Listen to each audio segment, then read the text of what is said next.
All right, we're back at Capital Casino here in Sacramento, California, playing in the 1-3 game. We bought in for $500. Very first hand we play, we're in the big blind. There was a bunch of limpers, and I looked down at 2 kings. Of course, we're going to put in a raise here. I make it $25. To my surprise, I get 4 callers for the $25. Thought at least 1 or 2 of them might fold, but they are coming. Only one we lose is a small blind. So we're going 4 ways to this flop with 103 in the center. Flop comes out, ace 3-3 with 2 hearts. I do not have the king of hearts. Against 4 players or 3 opponents, I'm going to check this and see what happens. Player at the end of the table decides to shove all in. I played with him quite a bit. I don't think he's doing this light, so I'm just going to let this one go. It's a little tight, but there's still a player behind me who could have had an ace. They take a peek back, and they fold also. We're back in the big blind, again facing a couple limpers. I have king-queen suited. I'm going to be raising here to 25. I end up getting 3 callers, so we're going to go 4 ways to a flop again, and I'm in the big blind with a pretty good hand. This time the flop comes out king high with a 10 and a 4. There is 1 heart on board. First player checks. I'm going to continue for 40% here, so $40 goes in. First player folds. Next player, he seems to be a non-believer. He's going to go ahead and put in a call. Everyone else ends up folding out, so it's just going to be the 2 of us as we go off to the turn card, which comes a 9 of hearts. Now I got a straight flush draw to go along with my pair of kings. It does complete the straight if he had queen jack. I decided to bet out for $80. He doesn't have too much left in his stack, and I'm trying to get all of it in. He does make the call. I figure I'm going to put him in, all in, no matter what this card is. It does come the 10 of clubs, probably the worst card. I don't think he's calling with second pair, but if he was, he just got there. I show him the king, queen of hearts, and he shows me jack 10 offsuit. Nice hand, sir. Nice hand. Well, as you can see, things haven't been going my way this early in the day. Here, I have ace queen suited, and the action was a little bit crazy. There's a player with a tight range opening for 15 from under the gun. The next player puts in the call for the 15. The following player raises to $70. And now it's over to the player on my right who also plays an extremely tight range, and they make it 170. Okay, ace queen of spades is never any good here, and I'm probably, unless I make a flush, completely dead. So I'm just going to quickly get rid of this thing. Sometimes the money you save is like the money you earn. The blinds fold back to the original opener, and he decides he's just going to think for a minute and then go all in. So he announces all in. The next player folds out. The other player has a medium-sized stack. I don't think he's in the mood to fold, so he goes ahead and sticks his chips in. And then the lady next to me also puts in her chips. She has aces, of course. I'm thinking the player at the end of the table has kings. Flop would have came queen high. We would have been trapped. And the river is a king, and he rolls over pocket kings. The other player showed that he had pocket jacks, and of course none of those beat pocket kings with a king on the river. The very next hand I pick up king jack suited. There was 1 limper. I raised to $20. It's folded back around to the original limper, and he thinks $20 is a fair price and sticks it in there. So we're heads up, heading to a flop, which comes out queen 10 9 rainbow. Pretty good. Now we just have to figure out how to get the money into the pot. But don't have to think too hard because my opponent shoves all in for his remaining stack. Of course, I make a very quick call. Tell him I probably have him beat, which means I have a straight. I announce the straight as he shows 10-9 offsuit. So he flopped 2 pair and went with his hand. We just happened to flop the nuts. The very next hand, we look down at 8-7 suited, open for a raise to $15. I get a call from the player in the cutoff and the player who is in the small blind. So it's just going to be the 3 of us heading off to this flop with some $48 in the center. Well, we get a pretty good flop when it comes Queen 9-4 with 2 spades. So we flop a flush draw and we have some backdoor straights available. I decide to bet for $20. Player in the cutoff takes a peek at his hand and decides to make the call. Player in the small blind decided he didn't like his hand that much, so he tossed it in the muck. And we head off to a turn card, which comes the beautiful 6 of spades. The flush is made and we have an open ender to a straight flush. So I think it's worth $50. My opponent doesn't have too much behind, but he's getting a little sticky on this hand and decides to call. Well, we're just hoping no spade comes up, and it comes 5 of diamonds, so we got the virtual nuts unless he's slow playing a flush. And I go ahead and jam all in for his remaining stack. He has about $85, $86 remaining. He says he doesn't like the idea of folding to me. He thinks I'm full of it. Well, he didn't say that, but I can tell by his actions that he definitely wants a call. He puts the money in. I show the flush. He showed that he called me down with a pair of jacks. One player limps in, another raises to 25. And when it comes to me, I'm just going to call the 25. That's a pretty good size raise. If it was a smaller sizing, I'll probably get a 3-bet. But since he bet so large, I'm just going to put in a call.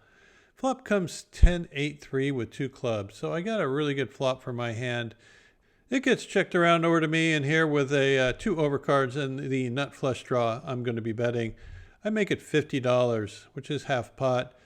Figured it might get the job done. I'll be happy to take it down here, and if I get some action, well, then I get some action. Player at the end of the table puts in the $50. The original raiser folds out, and we go see a turn, which is the king of clubs. I now got a royal flush draw, and he has a short stack. I thought about maybe checking it back and trying to go for the bonus, but I'm going to try to get maybe half his stack now and the other half on the river. So I put another small bet. He only has to call $50 to win a $300 pot. Well, I guess he was pretty light, and he just decides to let it go. So we don't get to see if we make that royal, but I'm happy with the pot.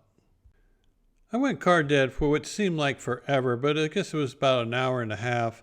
Finally pick up a pair of 10s, and there's a bunch of limpers. I'm going to put in a big raise here with my 10s, hoping to clear it out. I make it $25, and I end up getting 4 callers for the $25. Not ideal with a pair of 10s. There's going to be just about every overcard that comes on that board is going to end up hitting somebody. But I probably have a pretty tight image at this time because I haven't played anything in a very long time. But after some thought, we end up going 5 ways to this flop with 130 in the center. And of course, first card in the window is a jack, not ideal. It does get checked around to me. And here I'm going to go ahead and try to represent that I have an overpair. So I'm going to put in a half size pot bet, and I make it $65. Everyone starts to fold out, and it finally gets back around to the player on my right in the low jack. He thinks for a while, and finally he decides just to let it go.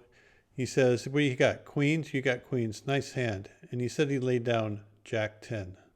I ended up leaving for the day, came back the very next day. Same table, same seat. Here we got 9-8 suited. There is a raise to 15. I decided to call, and so did 5 other players. So we're going 6 ways to this flop, which comes out king 7-3 with 2 clubs. So we got a flush draw and some backdoor straight draw. First player leads out for $35. Player to my right puts in the call. Nothing really to do here, but put in a call. I might be up against a bigger flush draw. That's the only real concern. But for $35, I'm going to see what the turn brings. 3 of us go see the turn card of a 6 of hearts. Now I'm open-ended with a flush draw. First player now checks. Kind of odd for him to lead and then check unless he has a flush draw. Player to my right also checks. And I go, well, maybe I should try to steal it here. But I decided just to realize my equity and see what the river brings. And it is the beautiful 5 of hearts. Can't ask for much more other than someone deciding to lead into you for $50, which is exactly what the first player does. I mean, he's representing that he has either 2 pair or a straight. Player to my right now shoves all in. This looks like maybe ace 4 clubs, 5 4 clubs, something like that. Anyway, he's all in, so I did a little Hollywood trying to see if I can get an overcall from the other player. Finally make the call for $258. The other player, well, he had absolutely nothing, which is probably very likely, and he ends up mucking his hand. The guy to my right's a good friend of mine, so after he mucks, I just told him, yeah, I got the nuts. And he says, well, I can't beat the nuts, and I show him my hand. He later told me that he had Queen 7 of clubs, and he knew the guy who bet didn't have anything, and he was just making a move on the pot. I really like his play in this spot. I think it would have worked if I didn't make the nuts myself. Well, after that first hand, I just didn't do anything basically for the next hour and a half. Couldn't find a hand to play, or maybe I would like limp in a pot or see a flop, but absolutely nothing until we pick up King Jack of diamonds in the big blind. One player limps in, another player raises to 23, and I end up calling from the big blind with King Jack. I think it plays well multi-way, and I got a lot of opponents in here. So we go 5 ways to a flop. That comes out King Jack 3 with 2 spades. Really good flop for my hand. I decided to check it to the initial raiser. It gets checked around to the player on the button who bets out for $50. I think it's best to isolate him. I didn't think I needed to use a really big size to isolate him, so I decided to go for 160, which is $110 more. Looking back on this, I think this raise size is too small. I should be going at least to 200 on this particular raise. I need to price out all those flush draws, straight draws, stuff like that. Player in the 9 seat thinks long and hard, and he finally decides on letting his hand go, which was a relief because I thought that he would probably be likely to have a flush draw himself. So once he folds, I think like 2 spades are already dead. Player on the button thinks for a while and then decides to make a call for the $110 more. So I think I'm going up against a king, and I think I got the flush draw to fold. So when the 5 of spades comes out, I don't like it, of course, but I decided to go ahead and just go with it. He snap calls, and I go, oh shit, I'm dead. I say, you got it, and he shows the ace 6 of spades. So screwed this one up. Well, about another 50 minutes or so went by. There's a couple players that are on complete monkey tilt, as they would say, and they are just splashing all over the place. It's very frustrating when you don't have a hand that you can play, and there's tons of action. But this time, the player makes a $20 straddle. He's the one that says he's on monkey tilt. The next player raises to 40. A little bit alarming. Usually people like to do this when they want to get action, like say they have aces or kings or something like that. I got 9s. I haven't seen a pair in like forever, so I decided to do some set mining for $40. The other player who made the straddle also calls. The flop comes 8-5-4 rainbow. So a pretty good flop. First person checks it. Player now bets 35. I think it's likely that he has overpair, but I'm going to go ahead and take one off for $35. See if I can double on my stack. Now the person who is on monkey tilt raises to 135. All right, he's saying he has something good. He's check raising. He probably has maybe 2 pair. Maybe he just has an 8 with like a 7 for a straight draw, and he just wants to find out where people are. And now it's back to the guy who did the min raise when he came in. And once he puts in a call here, it's just so obvious that his hand is better than mine.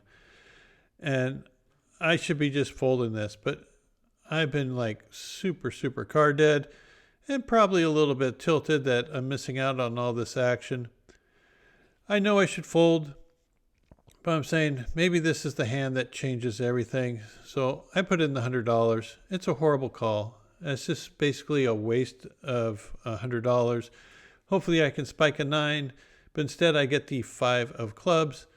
So it counterfeits some hands. I guess it counterfeits 8-4. Maybe someone with top pair still thinks he's good. Player decides to bet again.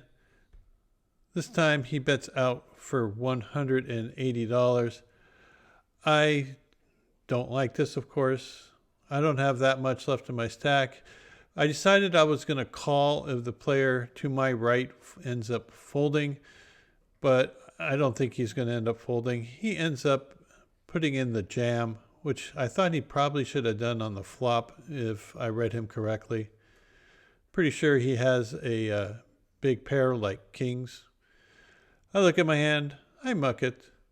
I'm frustrated. You can tell by the way I'm shuffling my cards. I know it's no good, and I made a horrible call in the turn. What a waste of money. The other player calls quickly. Player shows pocket kings. The other player, well, he flopped a straight. So we're basically drawing dead all along. I am super disappointed with my play so far. I've made mistakes with the king jack. I made mistakes with the pocket nines. I've just been making mistakes all day long. Plus I'm card dead, so it's really hard. We did play one more bomb pot where I lost half my stack when I bet 2 pair and got raised. I made a good lay down. The person flopped a set. So I'm not that disappointed in that, but I'm down to about $100 now, like actually $101. And I decided I'm just going to leave when the blind gets to me. I got about 3-4 hands remaining. And of course, you know what happens. I pick up pocket aces. I had my camera put away. That's why it took me so long to get back up and running, because I was planning on leaving. But in this pot, a player opens for 15. Player raises to 45. I jam $101. I get a call from the player on the button, the player in the bind, the initial raiser, and the player who ended up 3-betting. They all decided to call, and I have freaking aces, and I have no chips remaining. Oh, man, I am kicking myself again. Seems like I can't be doing anything right at this point. I finally get a premium hand with tons of action, and you know what? I don't have any freaking chips because I was planning on leaving in a few hands. Horrible, horrible mistake. Flop comes out 7-5-3 rainbow. Really good hand, because like when I put in $100 all in and I get calls, most of them are going to have big pocket pairs like, queens, jacks, 10s, 9s. Someone might have pair of 7s, but they would be really, really gambling. First player bets out for $100. He's a pretty solid player. He's a fan of the vlog, so shout out to him. We get a fold, and then a player calls for the $100 on my right. He's been playing a lot of hands. The fact that he just calls makes me think that I'm good. Now the player on the button jams all in for basically $1,100. I wish I had some chips. Boy, do I wish I have some chips. Player at the end of the table, who's the initial bettor, folds what he said was pocket jacks. I completely believe it. He doesn't want to call $1,100 with jacks when someone could have queens or perhaps 7s or 5s. Maybe kings. Who knows? The player to my right also folds. He said he had pocket 9s. So we had pocket jacks, pocket 9s, and whatever my opponent has on the button, run out comes pretty good. It comes with a 3 and a queen. He shows pocket 10s.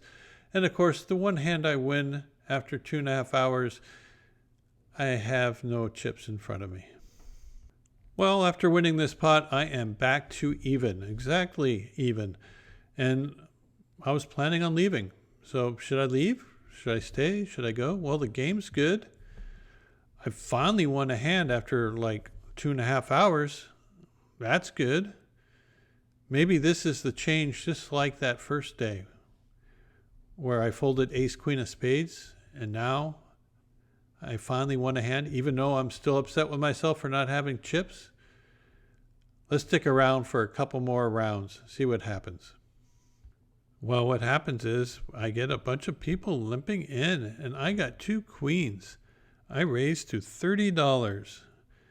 I end up getting 3 callers for the $30. All these players are on Super Monkey Tilt, so they could have just about anything. Flop comes 9-6-4 with 2 hearts. First player check. Next player bets $50.